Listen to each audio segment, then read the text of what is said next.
நான் போன மீட்டிங்கில் வேலூரில் பேசும்போது சொல்லியிருந்தேன், தமிழ்நாடு தான் விஜய், விஜய் தான் தமிழ்நாடு அப்படின்னு நான் சொல்லியிருந்தேன். அது ஏன் அப்படி சொன்னேன் அப்படின்னா, தமிழ்நாட்டு மக்களுடைய ஒரே பிரதிநிதியாக, உண்மையான ஒரு பிரதிநிதியாக நாம் மட்டும்தான் இருக்கிறோம் அப்படின்றதுக்காக தான் அப்படி நான் சொன்னேன். அப்புறம் அந்த தேர்தல் பற்றியும் நான் சொல்லியிருந்தேன். தமிழ்நாடு வர்சஸ் ஸ்டாலின் சார், அதாவது விஜய் வர்சஸ் ஸ்டாலின் சார், அதையும் நான் சொல்லியிருந்தேன். அப்புறம் இன்னொரு கேள்வியும் கேட்டிருந்தேன். இது தமிழ்நாடு சட்டசபைக்கான ஒரு தேர்தல், இதை ஏன் தமிழ்நாட்டுக்கும் டெல்லிக்குமான ஒரு எலெக்ஷன் சொல்கிறீங்க அப்படின்னு நான் கேட்டிருந்தேன். உடனே விஜய் பாஜகவுக்காக பேசுகிறாரு அப்படின்லாம் திருச்சி பேச ஆரம்பிச்சிட்டாங்க. அப்புறம் ரெகுலராக ஒன்று பண்ணுவாங்கல்ல, நம்மளுடைய சிறுபான்மை சகோதரர்களை பயமுறுத்தி பயமுறுத்தி ஒரு ஏமாத்து வேலை ஒன்று செய்வாங்கல்ல, அது இனிமேல் அவங்களால தொடர்ந்து செய்ய முடியாதுன்னு அவங்களுக்கு தெரிஞ்சு போச்சு. அதனால தான் நான் என்ன பேசினாலும் அதை திருச்சி பேசுறது, அந்த தில்லு முள்ளு வேலைகள்லாம் அவங்க செய்ய ஆரம்பிச்சிட்டாங்க. சென்னையில் டெல்லி டெல்லின்னு கூவுறதும், அடிக்கிற கொள்ளைக்கு ரைடு வந்துட்டா டெல்லிக்கு வெள்ளை கொடை பிடிக்கிறதும்,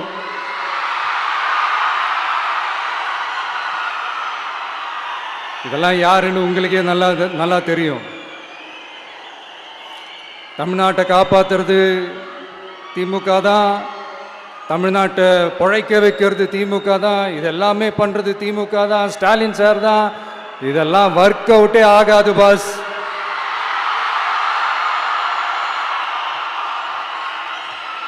சின்ன பசங்களாம் சொல்ல ஆரம்பிச்சிட்டாங்க, ஓம் சக்தி பராசக்தி, திமுக ஒரு தீய சக்தி.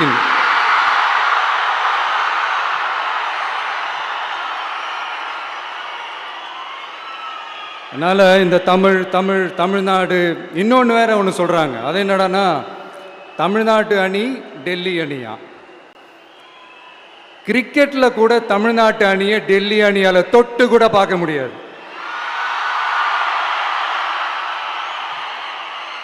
அப்படி இருக்கும்போது கிரிக்கெட்லையும் விசில போடுறது தமிழ்நாடு தான், சிஎஸ்கே.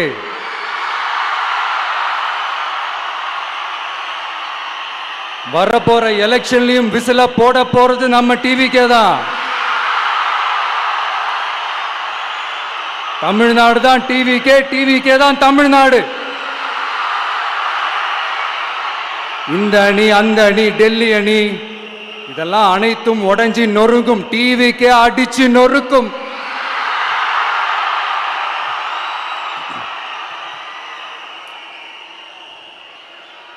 எனக்கும் என்னுடைய மக்களுக்கும் நடுவில் வேற யாராலையும் உள்ள நுழையவே முடியாது. இது ஒரு அம்மா பையன் உறவு, அப்பா புள்ள உறவு, அண்ணன் தங்கச்சி உறவு, அண்ணன் தம்பி உறவு, அக்கா தம்பி உறவு. இது சும்மா ஒரு எலெக்ஷனுக்கு வந்த உறவு அப்படின்னு நினைச்சிடாதீங்க. இது இயற்கையாகவே அமைஞ்ச உறவு. இது எவ்வளோ டீப்பான உறவுன்றது நான் உணர்ந்திருக்கிறேன். அதே மாதிரி நம்ம தமிழ்நாடு மக்களும் இதை உணர்ந்து இருக்கிறாங்க. இன்னும் சிம்பிளா சொல்லணும்னா, மற்றவங்களுக்கு வேணா இது எலெக்ஷன், ஆனா எனக்கும் என்ன நேசிக்கிற மக்களுக்கும் இட் இஸ் an emotion.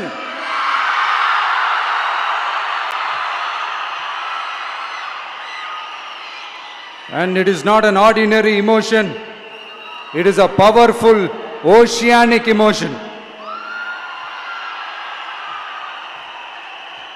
இப்படி இருக்கும்போது வீட்டுக்கு வீடு விஜய், தமிழ்நாட்டுக்காக விஜய், வெற்றி பேரணியில் தமிழ்நாடு, இதெல்லாமே 100% இந்த எலெக்ஷன்ல அது ப்ரூவ் ஆகும்.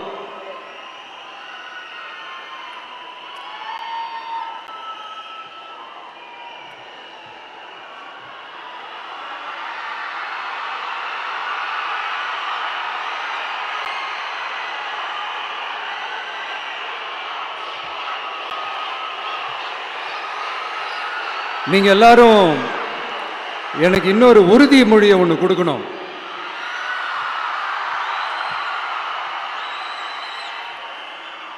ஊழலற்ற உண்மையான சமூக நீதியை நிலைநாட்ட நம்ம ஆட்சியை அமைப்பீங்க தானே? உங்களை தான் கேட்கிறேன், நம்ம ஆட்சியை அமைப்பீங்க தானே? இந்த விஜய்க்கு ஒரு வாய்ப்பு கொடுப்பீங்க தானே? உண்மையிலே கொடுப்பீங்க தானே? இந்த விஜய நம்புறீங்க தானே? ஒவ்வொரு வீட்லயும் விசில் சத்தம் கேட்கும் தானே? அந்த விசில் சத்தம் ஒவ்வொரு பூத்திலையும் புயலா ஒலிக்கும் தானே? Thank you thank you thank you.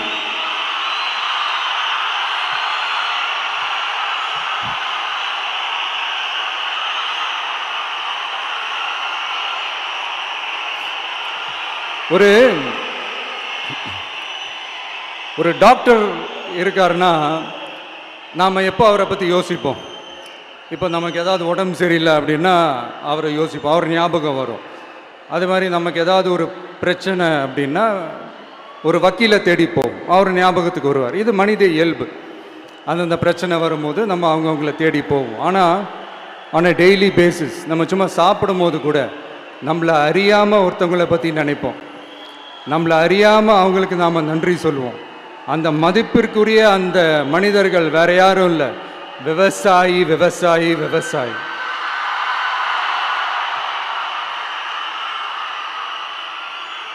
அவங்க பார்க்கறதுக்கு வேணா சாதாரணமாக இருப்பாங்க, ஆனால் அவங்க சாதாரணமான மனிதர்கள்லாம் கிடையாது. இந்த உலகத்தையும் மனிதர்களையும் படைச்சது கடவுள்னு சொல்லுவாங்க, ஆனால் அந்த கடவுளுக்கே படையல் போடுற உயர்ந்த மனிதர்கள் தான் நம்ம விவசாயிகள். இந்த பூமியில உயிர் இருக்குது, இந்த பூமியில பூ பூக்கும், காய் காய்க்கும், பூத்து குலுங்கும்னு இந்த பூமியை அழகா காட்டி இந்த பூமியை சாமி ஆக்கிறதுல இயற்கையோட சேர்ந்து நம்ம விவசாயிகளுக்கும் ஒரு முக்கிய பங்கு ஒன்று இருக்குது. அதனால நான் ஏதோ ஓவரா ஏதோ சொல்றேன்னு நினைக்காதீங்க. எனக்கு இந்த அடுத்த ஜென்மம் மறுபிறவியை பற்றியெல்லாம் எனக்கு தெரியாது. அது உண்மை அப்படின்னா அடுத்த ஜென்மத்தில் நான் ஒரு விவசாயி குடும்பத்தில் பிறக்கணும்னு ஆசைப்படுறேன்.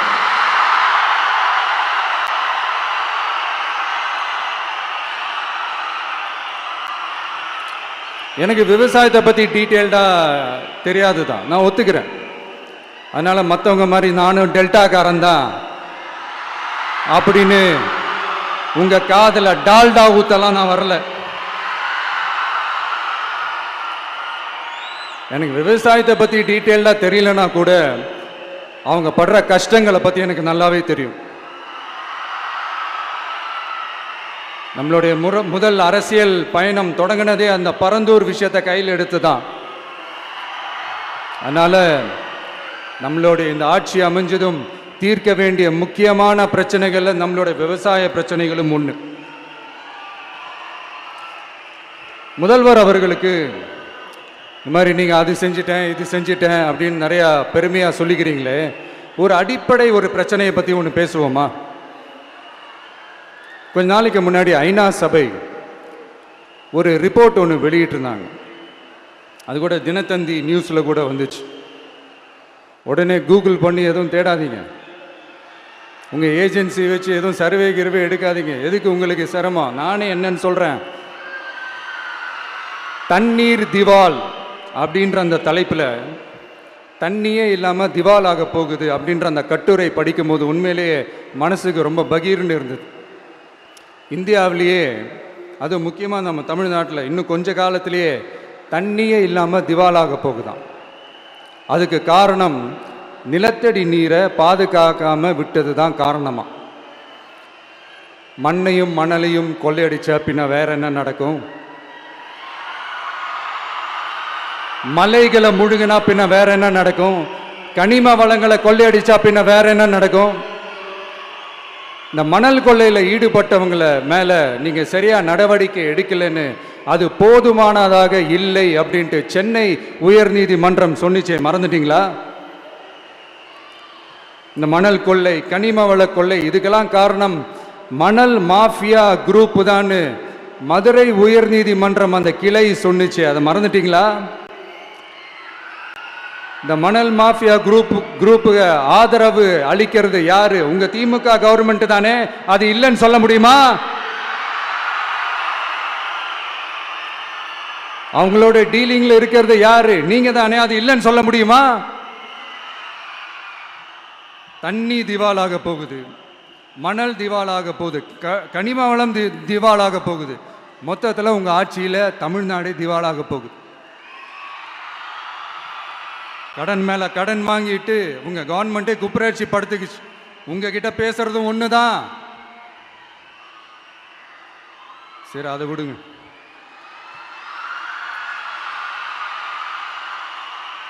நம்ம விவசாயிகள் கஷ்டப்பட்டு விளைய வச்ச அந்த நெல்லெல்லாம் மழையில் நனைஞ்சி வீணா போச்சே. டெல்டாக்காரன்னு சொல்லிக்கிற நீங்க அதை எதாவது கவனிச்சிங்களா? அவங்களுடைய போராட்டம் எதுக்காவது கூட போய் நின்றுக்கிறீங்களா? கூண்டாஸில் மட்டும் போடுவீங்க. இதானே உங்களுடைய அந்த சாதனை. பரந்தூர் பிரச்சனை உங்களுடைய உண்மையான நிலைப்பாடு என்ன? மேல்மா விஷயத்தில் உங்களோட உண்மையான நிலைப்பாடு என்ன? தமிழகத்தில் இருக்கிற எல்லா ஆறுகளையும் இணைப்போம், இந்தியாவிலேயே நாங்கள் தான் அதை பற்றி ஃபஸ்ட்டு யோசித்தோம் அப்படின்னு பெருமையாக சொல்லிக்கிற இந்த திமுக கவர்மெண்ட் அவங்களுடைய நாக் என்னன்னு சொல்லவா? இந்த மாதிரி பெரிய பெரிய திட்டங்கள்லாம் ஆட்சிக்கு வந்த உடனே செய்ய மாட்டாங்க. அந்த ஆட்சி முடிகிற டைமில், அந்த கடைசி 6 மாதம், அந்த 1 வருஷம், அந்த 1.5 வருஷத்தில் அதுக்கான திட்டத்தை கொண்டு வருவாங்க, அதுக்கான அடிக்கலை நாட்டுவாங்க. அதுக்கப்புறம் எலெக்ஷன் வரும், தோத்துருவாங்க. கேட்டால் எங்கள் ஆட்சி தான் முடிஞ்சிருச்சே அப்படின்னு நாடகம் ஆடுவாங்க. இல்லை, நான் தெரியாமல் தான் கேட்குறேன். மக்கள் மேலே உங்களுக்கு உண்மையிலே அந்த அக்கறை இருந்துச்சுன்னா ஆட்சிக்கு வந்த உடனே இந்த மாதிரி பெரிய பெரிய திட்டங்கள்லாம் ஸ்டார்ட் பண்ண வேண்டியது தானே. அதனால் ஆட்சி முடியும் போது அடிக்கல் நாட்டுறது. ஓட்டுக்காக என்னென்னலாம் பேசுவீங்க, ஆனால் மக்கள் இதெல்லாம் நம்புறதுக்கு அவங்கன்னா ஏமாளிங்க நினச்சிங்களா? மக்களே, நம்மளுடைய ஆட்சி அமைஞ்சதும் இந்த மாதிரி பெரிய பெரிய திட்டங்கள்லாம் உடனே ஸ்டார்ட் பண்ணுவோம். அதை அந்த 5 வருஷத்துக்குள்ள அதை முடிக்கவும் ட்ரை பண்ணுவோம். ஸோ இப்படிலாம் நம்ம பேசினா காவிரி பிரச்சனையில் உன் கருத்து என்ன, முல்லை பெரியார் பிரச்சனையில் உன் கருத்து என்ன, இப்படிலாம் அதெல்லாம் பற்றி உனக்கு என்ன தெரியுமா அப்படின்னு கேட்க ஆரம்பிச்சிருவாங்க. ஐயா, உலக மகா மேதைகளே, ROV, ரிமோட்லி ஆப்ரேட்டட் வெஹிக்கிள், அதை வச்சு தண்ணிக்குள்ளேயே போய் அணைகளோட உறுதித்தன்மையை ஆராய்ச்சி பார்க்குற வரைக்கும் நான் எல்லாம் தெரிஞ்சு தான் வச்சிருக்கிறேன். ஒருத்தன் சைலண்டாக இருக்கான், அமைதியாக இருக்கான்னா உடனே அவனுக்கு எதுவுமே தெரியாதுன்னு நினச்சிடாதீங்க. சும்மா கருத்து சொல்லிக்கிட்டு கம்பு சுற்றிக்கிட்டு இருந்தால் எல்லாமே நடந்துருமா? நசன் பேசி அதை கேட்டு மக்கள் வெறுத்து போயிட்டாங்க. உருப்படியா ஏதாவது யோசிங்கயான்னு மக்கள் நினைக்கிறத யாருக்கு தெரியுதோ தெரியலையோ, எனக்கு அது நல்லாவே தெரியுது. உரிய இடத்துக்கு போய் சம்பந்தப்பட்டவங்களோட பேசி அதுக்கான சொல்யூஷன் என்னன்னு தெரிஞ்சுக்கிட்டு அதை ப்ராப்பராக எக்ஸிக்யூட் பண்ணணும். அடுத்து, நம்மளுடைய கடல் விவசாயிகளான நம்மளுடைய மீனவர்களுடைய பிரச்சனைக்கு அப்பப்போ எந்திரிச்சு கடிதம் எழுதிட்டு திரும்ப தூங்க போயிடுவார். அவ்வளோதான், அதோட அது அப்படியே கிடக்கும். மானே, தேனே, பொன்மானே, இப்படிலாம் கடிதம் எழுதுறதெல்லாம் வேலைக்கே ஆகாது. ஒன்றிய அரசுக்கு அந்த உண்மையான உணர்வுபூர்வமான அந்த அழுத்தத்தை கொடுக்கணும். நம்ம மீனவர்கள் மேல அவங்க கையே வைக்கக்கூடாது, கையே வைக்க விடக்கூடாது. அவங்களுக்கான அந்த பாதுகாப்பு பக்காவா இருக்கணும். அதுதான் நம்மளுடைய ஒரே அஜெண்டா. மீனவர்களே, அடுத்து நம்மளுடைய ஆட்சி தான். கவலைப்படாதீங்க, தைரியமா இருங்க, உங்களுக்கான பாதுகாப்பு பக்காவா இருக்கும். இப்படி இருக்கும்போது அடுத்ததும் நாங்க தான் அப்படின்னு சிஎம் சார் சொல்லுவாங்க. அதெல்லாம் நடக்காது. 2வது முறை வந்ததெல்லாம் சரித்திரமே கிடையாது. இந்த சைனாவில் great great wall of China கேள்விப்பட்டிருப்பீங்க. அதோடைய நீளத்தை விட பெரிய டாஸ்க் இது. ஆனானப்பட்ட அவங்க அப்பாவாலே முடியல.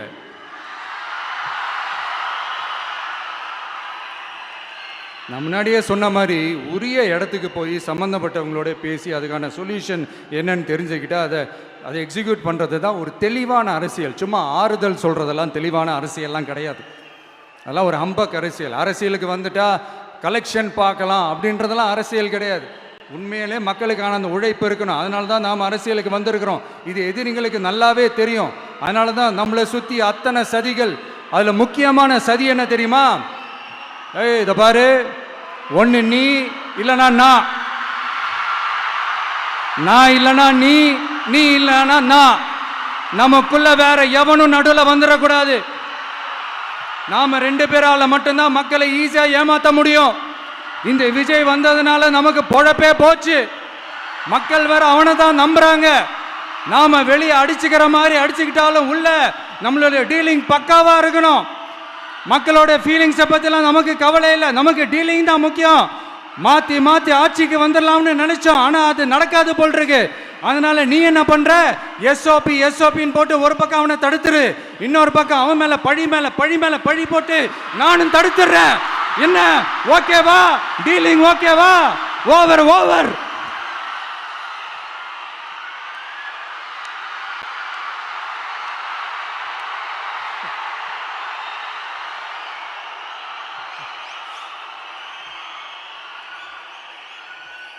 இல்லைங்க, உண்மையிலேயே சிரிக்கிறதா என்ன பண்ணுறதுன்னு எனக்கு தெரியல. உண்மையிலே இப்படி தான் இருக்கு அவங்க டீலிங்லாம்.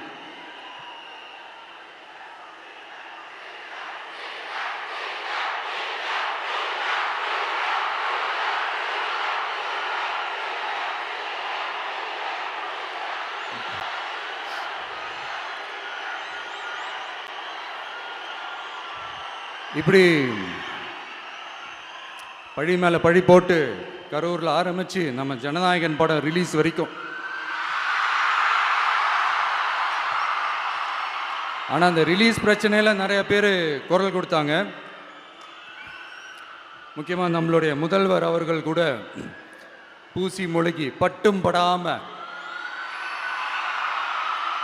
குரல் கொடுத்தாங்க. But what ever it is, குரல் கொடுத்த அவங்களுக்கும் மற்றவங்க எல்லாருக்கும் இந்த நேரத்தில் என்னுடைய நன்றியை தெரிவிச்சுக்கிறேன். இப்படி நம்ம வெளிப்படையாக பேசுறதுனால சிஎம் சாரோட மனநிலை இப்போ எப்படி இருக்கும் தெரியுமா? ஏற்கனவே கட்சிக்காரங்க தொல்லை தாங்க முடியல, தூங்க விட மாட்டேறாங்க. இந்த விஜயும் வந்து தூங்க விட மாட்டான். நம்ம பாட்டுக்கு ஹைவேல சைக்கிளில் சோலாவா போலான்னு நினைச்சோம். இவன் நாடானா மக்கள் சக்தியோட வந்துட்டு இருக்கான். இவன் தான் கேள்வி கேட்கறான்னு பார்த்தா மக்களையும் கேள்வி கேட்க வைக்கிறான். 1000 ரூபாய் கொடுத்துட்டு இருந்தோம், 5000 ரூபாய் கொடுத்து ஏமாத்தலான்னு பார்த்தா அதையும் கேள்வி கேட்க வைக்கிறான். விசில் சத்தம் வேற விண்ண முட்டுது. கூட்டணி கட்சிகள் தொல்லை வேற தாங்க முடியல. இவன் பண்ற பிரச்சாரத்தையாத்த முடக்கலான்னு பார்த்தா அப்பவும் மக்கள் அவன் பின்னாடி தான் நிக்கிறாங்க. என்ன பண்றது ஏது பண்றதுன்னு தெரியாத ஒரு மனநிலையில இருப்பாரு. ஆனா சார், நீங்க இந்த விஜயம் முடக்கலாம். ஆனா ஒவ்வொரு வீட்டில் இருக்கிற ஒவ்வொரு விஜயையும் உங்களால முடக்கவே முடியாது.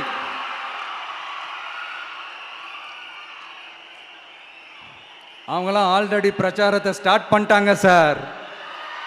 வீட்லயே குடும்பமா இறங்குவாங்க பாருங்க பிரச்சாரத்துக்கு. அப்ப உங்களால மட்டும் இல்ல, எந்த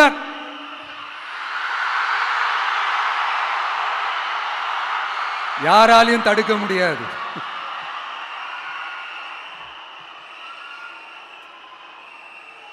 நம்ம டவுன் சவுத்தில் ஒரு ஊர்ல உங்க அப்பாவுக்கு வெங்கல சிலை வைக்கணும்னு ட்ரை பண்ணீங்கல்ல, அதுக்கு சுப்ரீம் கோர்ட் என்ன சொன்னாங்க?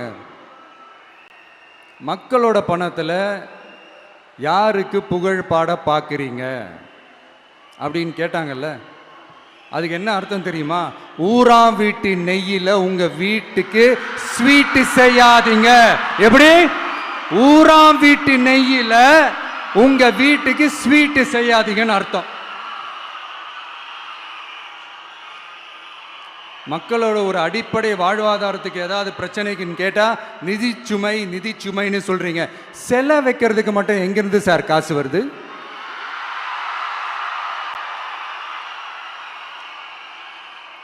முதல்ல மக்களுக்கு அந்த சோறுக்கு வழி பாருங்க சார். செல வைக்கிறத பத்திலாம் அப்புறமா யோசிக்கலாம். கேஸ் சிலிண்டருக்கு மானியமா 100 ரூபாய் தரேன்னு சொன்னீங்களே, என்னாச்சு? கரும்புக்கு ஆதார விலையா 4000 ரூபாய் தரேன்னு சொன்னீங்களே, என்னாச்சு? ரொம்ப நாள் கல்யாணமே ஆகாம இருக்கிற பெண்களுக்கு அவங்களுடைய கல்வி தகுதிக்கு ஏற்ப அரசு வேலை கொடுப்போம்னு சொன்னீங்களே, என்னாச்சு? இதெல்லாம் வெறும் சாம்பிள் தான். இதோட ஹைலைட் ஒன்று இருக்கு. மாநில அரசால முடியவே முடியாதுன்னு தெரிஞ்சுக்கிட்டோம், நாங்க வந்தா நீட்டை ஒழிப்போம். ஆகா ஆகா ஆகா ஆகா, எவ்வளவு பெரிய ஒரு மோசடி இது! கேட்டா நாங்க தான் முன்மாதிரி ஆட்சின்னு சொல்லுவாங்க. மோசடி ஆட்சி. மோசமானவங்களே முக்கியமானவங்க கேள்விப்பட்டிருக்கிறீங்களா?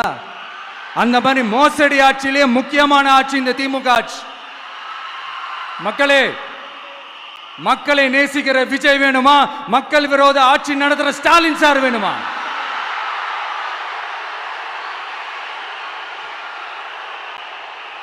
இந்த விஜய் நம்புறீங்களா, ஸ்டாலின் சார் நம்புறீங்களா?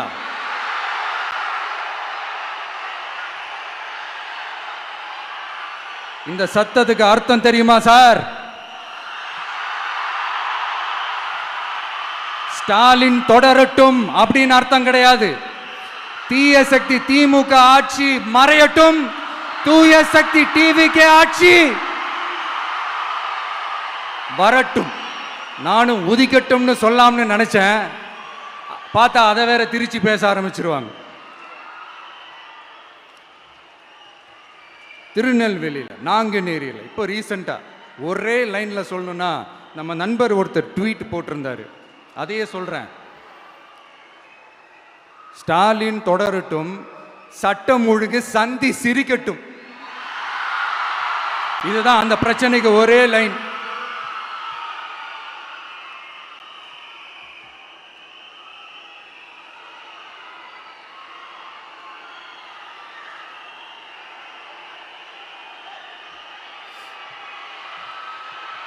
மக்களே, காஞ்சிபுரத்தில், வேலூர்ல எல்லாம் நம்மளோட விஷனை பற்றி சொன்னோம் இல்லையா? அதே மாதிரி இங்கேயும் சில விஷன்ஸை சொல்லணும். இது மற்றவங்க மாதிரி தேர்தல் வாக்குறுதின்னு சொல்லி ஏமாத்துறது கிடையாது. நம்மளை நம்புகிற மக்களுக்கு நம்பிக்கை தர்றது. நம்ம ஆட்சிக்கு வந்ததும் இதெல்லாம் செய்ய நடவடிக்கை எடுப்போம்னு சொல்றது. டெல்டா விவசாயிகள் சமீபத்தில் கூட உரத்தட்டுப்பாட்டை சந்திச்சிங்கல்ல. சில பேர் உரத்தை பதுக்கி வச்சு அதிக விலைக்கு விற்றதா நியூஸ்லாம் கூட வந்துச்சு. நம்ம டிவிக்கு ஆட்சி வந்ததும் உரத்தட்டுப்பாடு இல்லாமல் பார்த்துக்குவோம். 5 ஏக்கர் வரை நிலமுள்ள விவசாயிகள் வேளாண் கூட்டுறவு வங்கிகளில் வாங்கிய பயிர் கடன் முழுமையாக ரத்து செய்வதற்கும், 5 ஏக்கருக்கு மேல் உள்ள விவசாயிகள் வேளாண் கூட்டுறவு வங்கிகளில் வாங்கிய பயிர்க்கடன் 50% வரை ரத்து செய்வதற்கான சாத்திய கூறுகளை ஆராய்ந்து உறுதியாக நடவடிக்கை எடுப்போம். திமுக மாதிரி எல்லாருக்கும்னு சொல்லிட்டு அதுல தகுதி ஃபிக்ஸ் பண்ணி பாகுபாடு காட்டி ஏமாற்ற மாட்டோம். எல்லாத்தையும் வெளிப்படையாக சொல்லுவோம். 2 ஏக்கர் வரை நிலமுள்ள விவசாயிகள் மற்றும் நிலமற்றவர்கள் குடும்பத்தில் யாரும் மாநில மற்றும் ஒன்றிய அரசு ஊழியராக இல்லாமல் இருக்கும் பட்சத்தில் அவர்களின் குழந்தைகளின் பொறியியல் மற்றும் மருத்துவம் உள்ளிட்ட தொழிற்கல்வி முதல் அனைத்து வகை படிப்புகளுக்குமான முழு செலவையும் அரசே ஏற்கும்.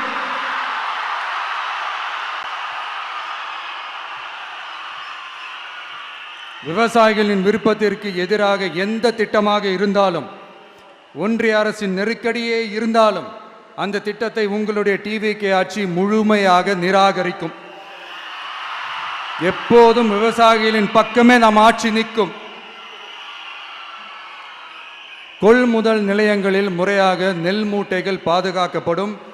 நெல் முளைத்து வீணாவதை பார்த்து கொண்டு நமது அரசு சும்மா இருக்காது. போதுமான கொள்முதல் நிலைய வசதிகள் ஏற்படுத்தப்படும்.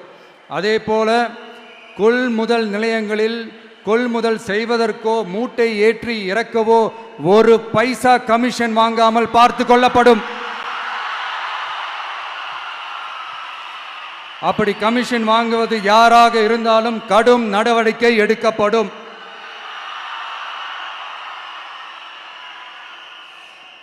ஐநூறு ரேஷன் கார்டுகளுக்கு ஒரு ரேஷன் கடை என்ற வரையறை நிர்ணயிக்கப்படும். கிராமங்களிலும் எடையாளர் நியமிக்கப்படுவார். பெண் விற்பனையாளருக்கு பெண் எடையாளர், ஆண் விற்பனையாளருக்கு ஆண் எடையாளர் என்பது பின்பற்றப்படும்.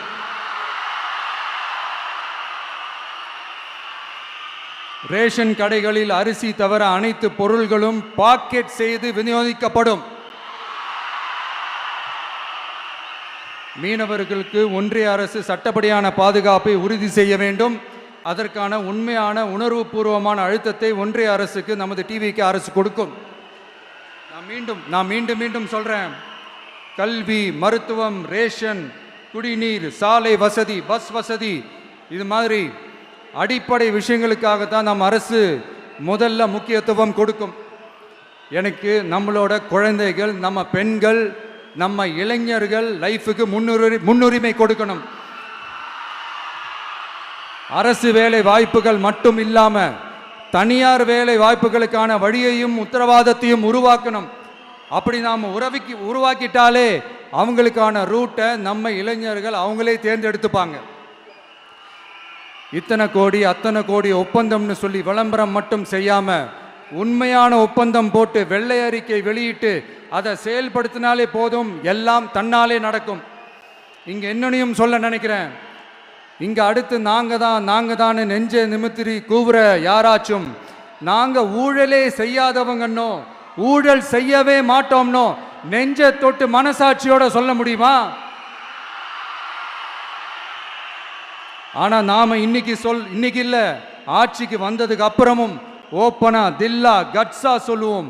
ஊழல் லஞ்சம் இல்லாத ஒரு ஆட்சியை கொடுக்க உண்மையா ட்ரை பண்ணாலே போதும், எல்லாம் தன்னாலே நல்லா நடக்கும். எல்லாரும் கொஞ்சம் கை இப்படி வைங்களேன். எங்க ஓட்டு எங்க உரிமை. எங்களை யாரும் விலைக்கு வாங்க முடியாது. எங்க ஓட்டு விசில் சின்னத்துக்கு தான். யாரையும் நம்பி ஏமாற மாட்டோம். எங்க வார்த்தையிலிருந்து மாற மாட்டோம்.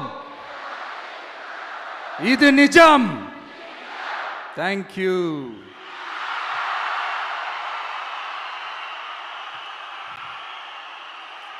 என் நெஞ்சில் குடியிருக்கும் தஞ்சை மக்களே,